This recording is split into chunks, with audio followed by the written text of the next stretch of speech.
Ata. Hacan. Ben qara getmək istəyirəm. Hara? Qara.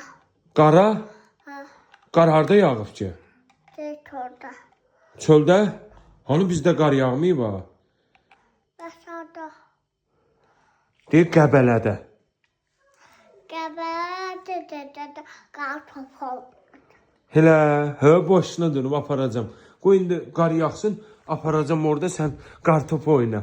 Qəşəng qarın içində qartopu oyna.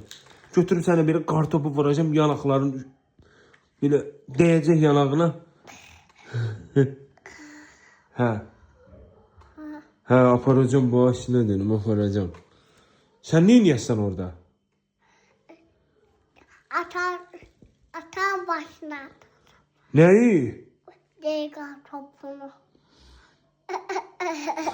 Ay sənə qurban olum. Sonra nə edirsən? Üstünə atacağım. Hele. Ay sən başına dönüm. Üstünə atasan. Oy. Mən üşüyəcəm axı.